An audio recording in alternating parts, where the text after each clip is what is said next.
the switch from my lightsaber from Savi's workshop, it had been a bit loose, and I wanted to figure out a way to make it feel more sturdy, so that way when it's on, it stays on. It feels like it's going to stay on. When it's off, it'll stay off.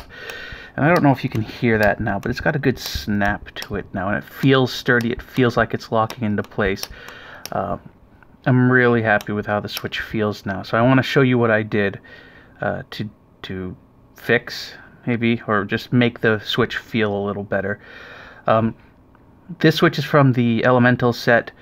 While the outside's going to look different for you, the internals here are going to be the same. So what I show you here should apply for any switch. The way the switch works is we have this black piece of plastic that's going to go underneath this shroud here, and at the very tip here, maybe you can see a little indentation, there's a magnet in the plastic there. That magnet is what triggers the lightsaber to turn on and off. So when it's in the off position, or when it's in the off position, which is down, the magnet is down. When it's in the on position, the magnet moves up. That triggers the sensor in the lightsaber hilt to turn the lightsaber on.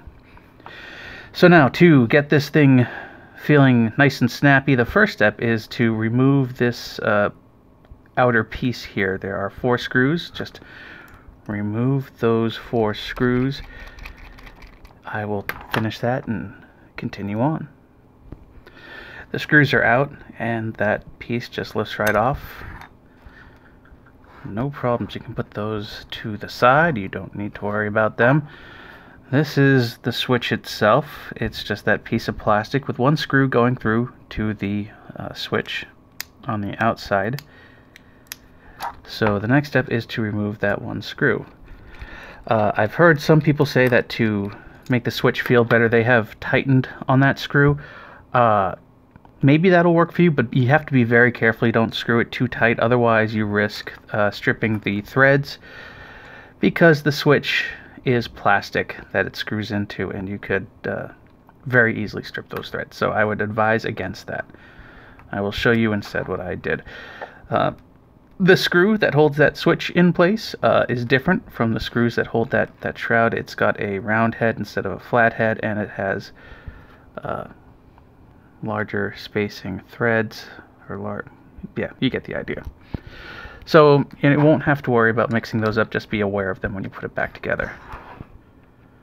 So the first thing to pay attention to here is there are a couple of indentations here in the switch plate, and that is how you get the switch to lock on and off. There is, on this little piece of plastic here, this little extra bit of plastic sticking out at the end that goes into that divot and holds the piece of plastic, this whole switch, in place.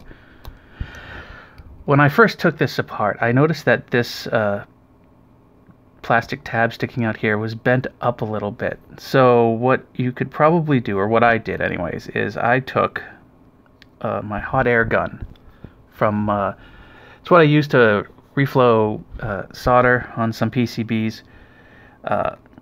I set it to about 125 degrees Celsius to apply heat here for just a little bit, and then I started forcing that back down a little bit so it's a little bit more flat now. I don't know how much that helped, but that's one step that I did. Maybe you could, if you wanted to try that too, you could maybe heat it up with maybe a hair dryer, maybe even leaving it in the sun. I don't know. I don't know, again, how much that really helped me, so, but that is one step I did. Another thing I did that I am certain did not have any impact here, but I'll just include it for completeness. You're going to notice that there's the magnet there, that little white circle there. There was a big mound of glue here that was used to put the magnet in place, and that was pushing this up a little bit. So I took a file and ground that down a little bit. You could use sandpaper or something similar. Again, I don't think that did anything in terms of the functionality of the switch. It's just, it was leaving a noticeable mark where that little mound of glue was rubbing against the plate there, so I just got rid of it.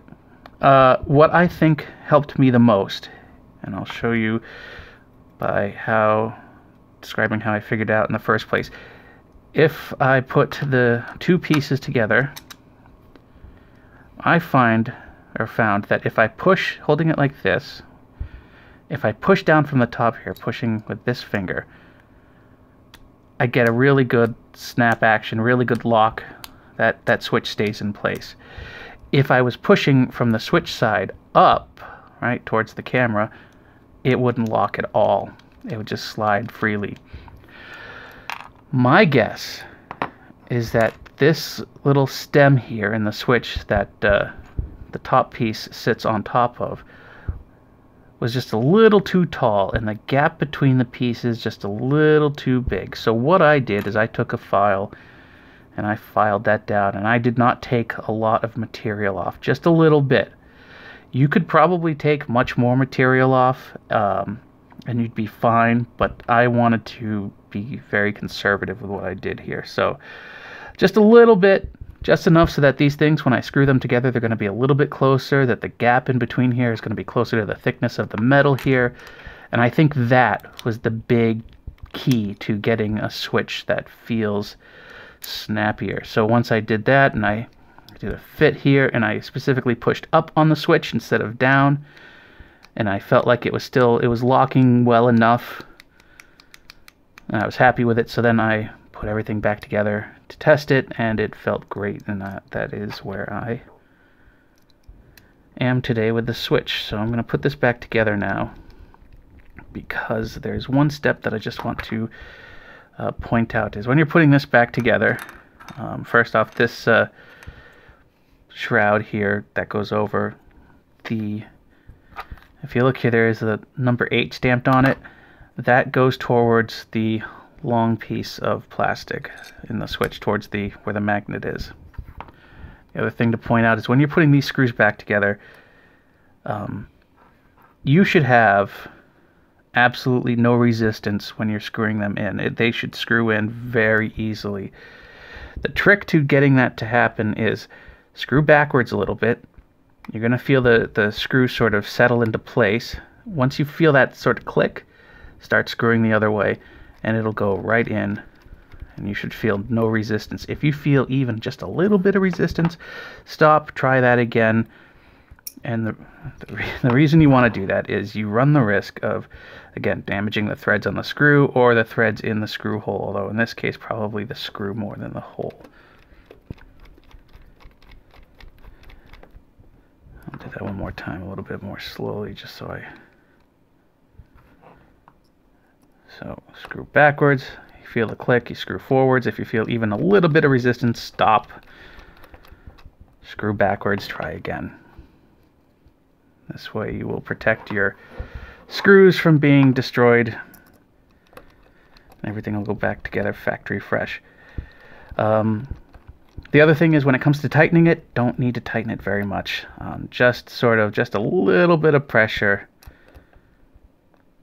Like less pressure than you think it would take to, I don't know if this is going to make sense, to squash a grape. So whatever pressure you think it would take in your head to squash a grape, before you get to that point is when you need to stop screwing or trying to force the screw to tighten up even more. And there we go, the switch is back together. Got a good snap to it. And that is how I tightened up the switch to make it feel better for my Savi's Workshop lightsaber from Galaxy's Edge. Good luck.